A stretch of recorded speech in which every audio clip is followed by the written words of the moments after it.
If you keep defying me, I'll divorce you. Ever since he got his hands on a lot of money, my husband has changed.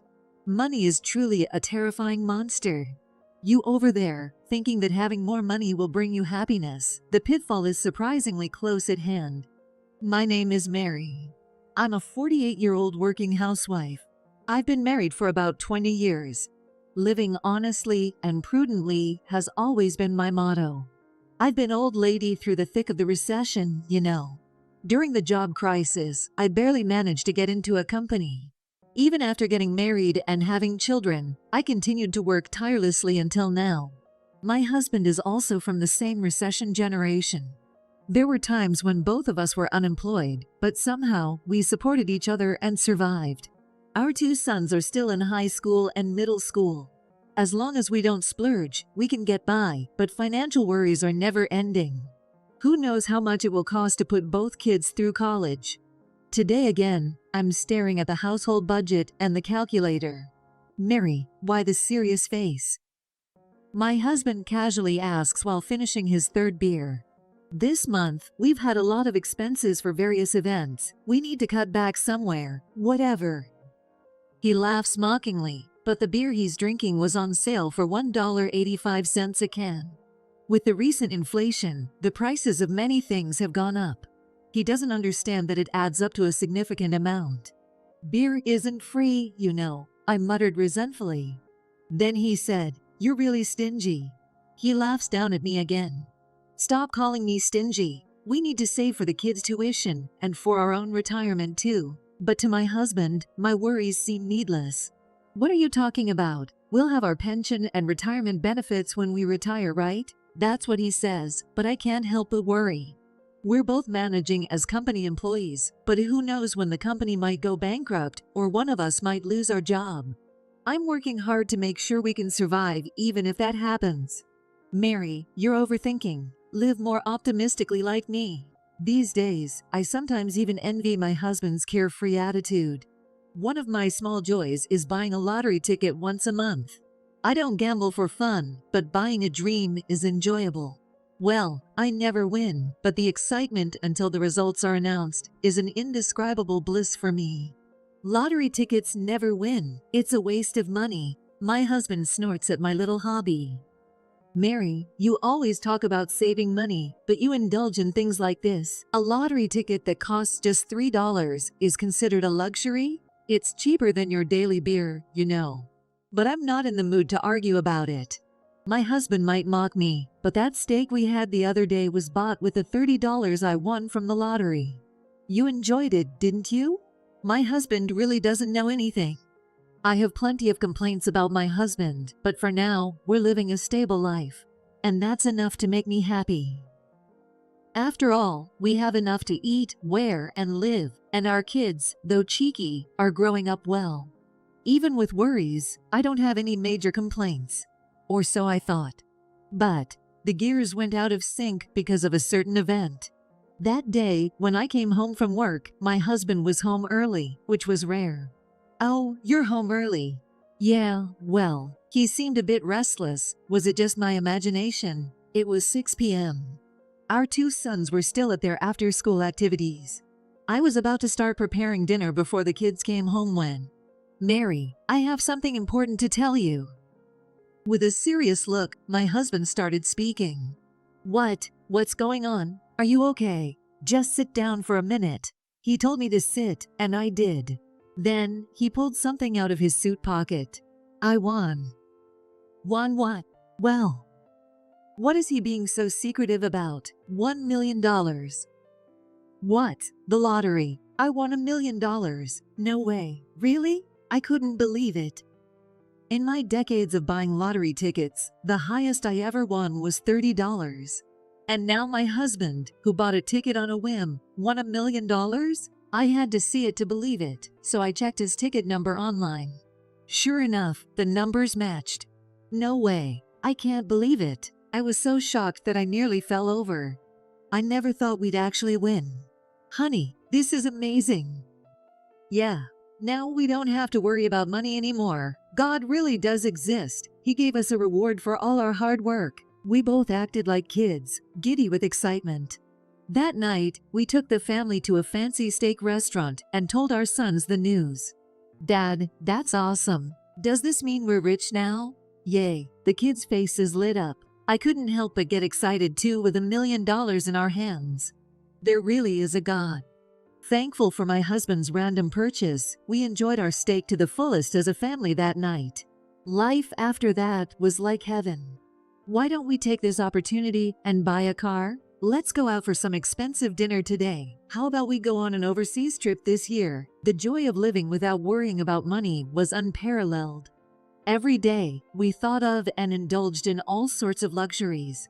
We felt like real celebrities. But then, happiness can be bought with money, right? My husband said this out of the blue. I half agreed, but also half doubted him. My husband and I had gone through times without money together. I felt he was getting a bit overconfident. Recently, he even paid for all his junior colleagues' drinks and took a taxi home when he could have walked. And he handed over $100, saying, "Keep the change. As for me, I thought we should indulge a little and then save the rest for our retirement and the kids." I thought that, but my husband was steadily losing his mind. One day, "I think we should rebuild the house." Rebuild? Not just remodel? According to my husband, it would cost about $500,000. Why spend so much money? We'll bring my parents here, and we'll all live together. You'll have it easier. My parents will be with their grandkids, and I can be a good son. It's a win-win-win. What? My in-laws are still healthy at 75. My Phil recently won a croquet tournament, and my Mill is still an active flower arrangement teacher. Are your parents unwell? Huh? Do we need a reason like that to live together? If they needed care, I could understand the idea of living together. I get along well with my in-laws and think we could manage. If they needed a barrier-free home, a remodel would suffice. But my concern wasn't about that. How are we going to afford $500,000? We have the lottery winnings. Wait, let's calm down and discuss this. I tried to reason with him. There's no way I can just hand over $500,000 like it's nothing. We need to discuss with his parents and see if rebuilding is really necessary. My husband calmed down for a bit after I said that. But since then, his behavior got worse. He became demanding, saying, "Hey, get the dinner ready," in a haughty tone.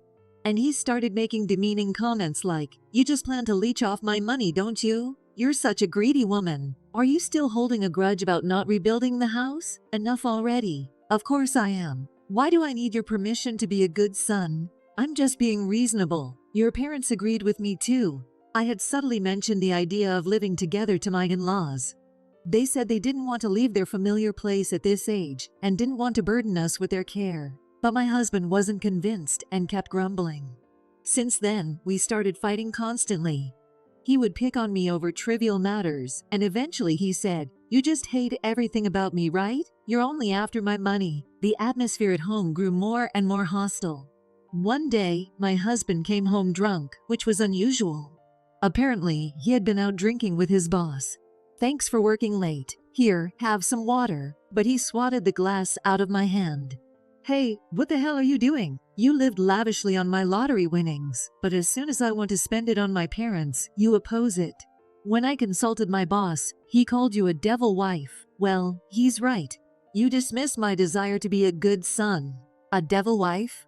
How rude." Are you still saying that? Let me remind you, if we spend $500,000 on rebuilding the house, how much will be left? You've already spent a lot on luxuries. We still need money for the kids and our retirement. As I said this, my husband's face grew even angrier. "You always talk about living frugally and never let me enjoy anything. You hate me, don't you? If you keep defying me, it's divorce." Divorce? Is that a threat? I thought he was just drunk and spouting nonsense. I've got money. You're not the only woman in the world. Plenty of women would come running if I flashed some cash. I realized for the first time how vile my husband could be. Then he revealed he had been fooling around with a young woman from a bar downtown. Got it. If you don't want to be left behind, start listening to me. We'll rebuild the house, bring my parents here, and I'll continue to have affairs. Ha ha. Fine, I'll divorce you, I declared without hesitation. Humph, you won't regret it? Are you sure you're okay with this? I stared at him coldly. How could he change so much just because of some money? I won't share the money with you. Are you sure? Fine. Don't regret it, okay? You too. We divorced, and I got custody of our 2 sons. My husband tried to tempt them, saying, "If you live with me, you'll live in luxury." Are you sure? But they were resolute. Fine, we like living comfortably, but we like mom's cooking more. I never expected my usually rebellious sons to say such a thing. We're fed up with dad's attitude. We'd rather be poor than live in a house with him. I'll get a part-time job to help with the household expenses. Don't be silly. You don't need to worry about that. Just focus on your studies. Hearing their words made me so happy that I couldn't help but shed a tear, though I kept it a secret. It was around the time when a year had passed since the divorce. We had moved to a new place and were getting used to living as just the 3 of us. One bright afternoon on a weekend, my cell phone rang loudly. "Mary, please help me." It was my husband. Well, my ex-husband now. "What do you need? Please, I need to borrow some money." "What?" I was so shocked by his unexpected request that I almost dropped my phone. "What do you mean by money? Why do you need money?" "I need a large sum by the end of this month, please." Here's what he told me. Right after the divorce, he had quit his job. Then, persuaded by a salesperson from a consulting firm, he became the owner of a cafe. He had always dreamed of being the employer rather than the employee. The deal was that the consulting firm would provide the location and funding for the cafe, and he would become the owner. And a portion of the cafe's profits would go to him. "Don't worry about the details. I'll handle everything. You just need to provide the initial investment. You can make your dream come true. This is your chance. I've been looking for someone like you. You need to put your money to work, not just let it sit idle." Falling for these words, he did as the consultant suggested. However, after the first few months of making a profit, sales began to decline. Then the consultant pitched another business idea to him. This time it's not a cafe, but becoming a property owner. You buy an apartment and use the rental income to pay off the loan. Once the loan is paid off, you'll have a steady income. You've seen those ads, right? It seems safe. But I can't find any tenants. The loan repayments are killing me. And I spent the entire $1 million. How did $1 million disappear so quickly, in just 1 year? What else did you spend it on? After we divorced, I ended up rebuilding the house. She insisted on it. Apparently, he had been approached by a young woman and rebuilt the house for her and bought a vacation home as well. The woman, a 20-something working in the nightlife industry, had met him right after our divorce. He had planned to use the cafe profits and rental income to cover the costs of the renovation and the vacation home loans. But he's turning 50 this year. How did he manage to get loans so easily? The consulting firm arranged the loan company. The interest rate was higher than usual, but I thought it would be okay because I had the money. But with no cafe profits and no tenants for the apartments, he ended up using his savings to make the loan payments.